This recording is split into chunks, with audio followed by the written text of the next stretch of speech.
Hello et bienvenue dans ce 13e épisode de Night Talk. Aujourd'hui, je voulais faire un petit épisode discussion autour de mes habitudes de lectrice. Je me suis dit que ça pouvait t'intéresser pour que tu découvres un peu ma façon de lire et j'aimerais beaucoup aussi en discuter avec toi en commentaire après. Quelles sont tes habitudes de lectrice à toi ? Mais avant ça, parlons des miennes. Annotation, quand est-ce que je lis, est-ce que j'abandonne mes lectures, etc. C'est parti pour mes habitudes de lectrice.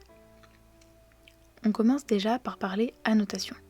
C'est un sujet qui divise entre ceux qui adorent annoter et ceux qui estiment que c'est un sacrilège de massacrer un livre. Et même parmi ceux qui annotent, il y a plusieurs teams. Certains n'utilisent que des post-it, d'autres écrivent au crayon à papier, et il y a ceux qui vont à fond. Post-it, stylo, dessin, surligneur, il y en a pour tous les goûts. Personnellement, je n'ai absolument rien contre l'annotation. Au contraire, je trouve que ça personnalise le livre. Après, je ne le fais pas tout le temps pour chacune de mes lectures. D'ailleurs, je n'ai pas annoté tant de livres que ça, et souvent ce n'était même pas ma première lecture.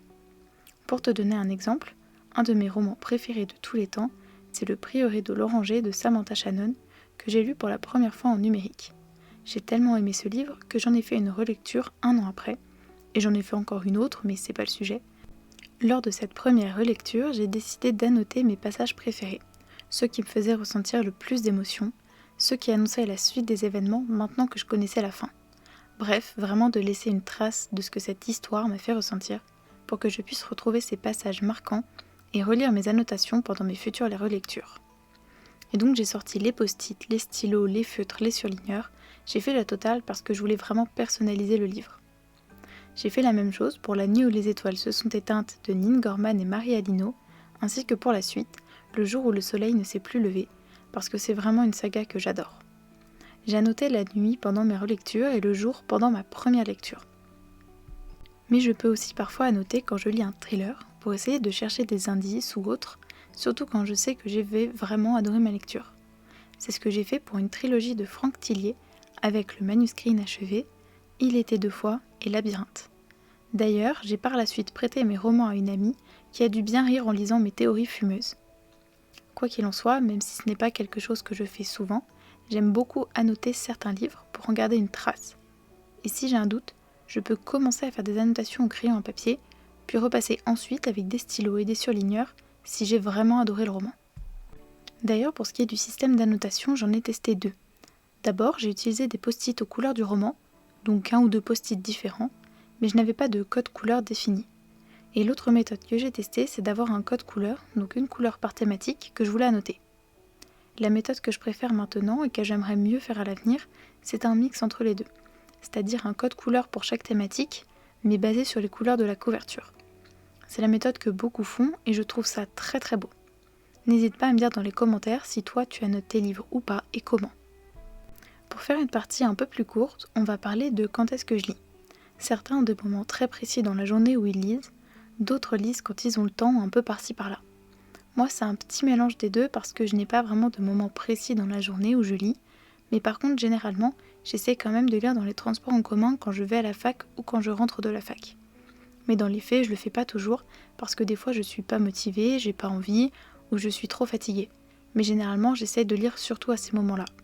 Et sinon je lis beaucoup l'été, surtout quand je pars au camping. Je trouve toujours beaucoup de temps pour lire, le matin devant le petit déjeuner, en attendant de manger le midi et le soir, pendant que je suis à la piscine ou à la plage. Je lis énormément quand je suis en vacances en été généralement, surtout que je sais qu'à la rentrée, je n'aurai vraiment plus beaucoup de temps pour lire. Donc voilà les moments où je lis le plus dans l'année et dans mes journées classiques, on va dire.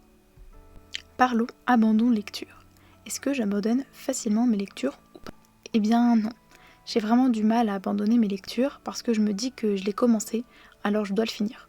En plus, quand on prend du temps pour lire un livre, je trouve que c'est frustrant de ne pas le terminer et de ne même pas pouvoir le compter dans mes livres lus. Après, si vraiment j'aime pas du tout le livre, je peux décider de l'abandonner.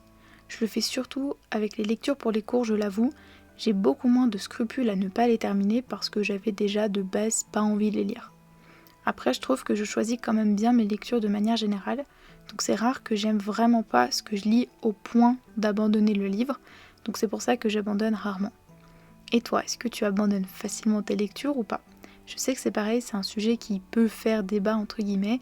Il y a ceux qui ont aucun souci pour abandonner, des livres et ceux qui au contraire ont beaucoup plus de mal comme moi.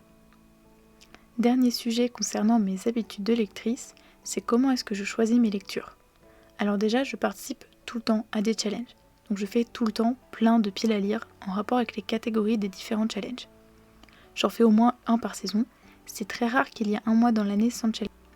Donc généralement, je pioche mes lectures dans mes piles à lire de challenge, même si je n'arrive jamais à les réussir à 100%. Sinon, je fais aussi au feeling, évidemment. Si un roman me fait particulièrement envie, je le lis. Je peux aussi fonctionner avec des lectures communes. Si je vois que quelqu'un a un livre que j'ai aussi, je peux proposer une lecture commune pour que je sorte le livre de ma pile à lire. Et parfois, si je sais vraiment pas quoi lire, je peux demander à quelqu'un de me faire une petite sélection et je pioche dans sa sélection. Par exemple, la dernière fois, j'ai demandé à mon copain de choisir un livre par genre dans ma pile à lire. Donc au total, j'avais une mini pile à lire de 6 romans et je les ai lus les uns après les autres selon l'ordre qui me tentait le plus. Ça m'a permis de sortir des livres que je n'aurais probablement pas lus tout de suite et j'ai adoré le concept. Je pense que je le referai. Voilà, c'était un petit peu toutes mes habitudes de lectrice dont je voulais parler avec toi. J'espère que ça t'a plu. N'hésite pas à me dire les tiennes aussi, je suis très curieuse et je serai ravie de discuter avec toi en commentaire. En attendant le prochain épisode, je te souhaite de passer une très belle journée, soirée, peu importe, et je te dis à la prochaine.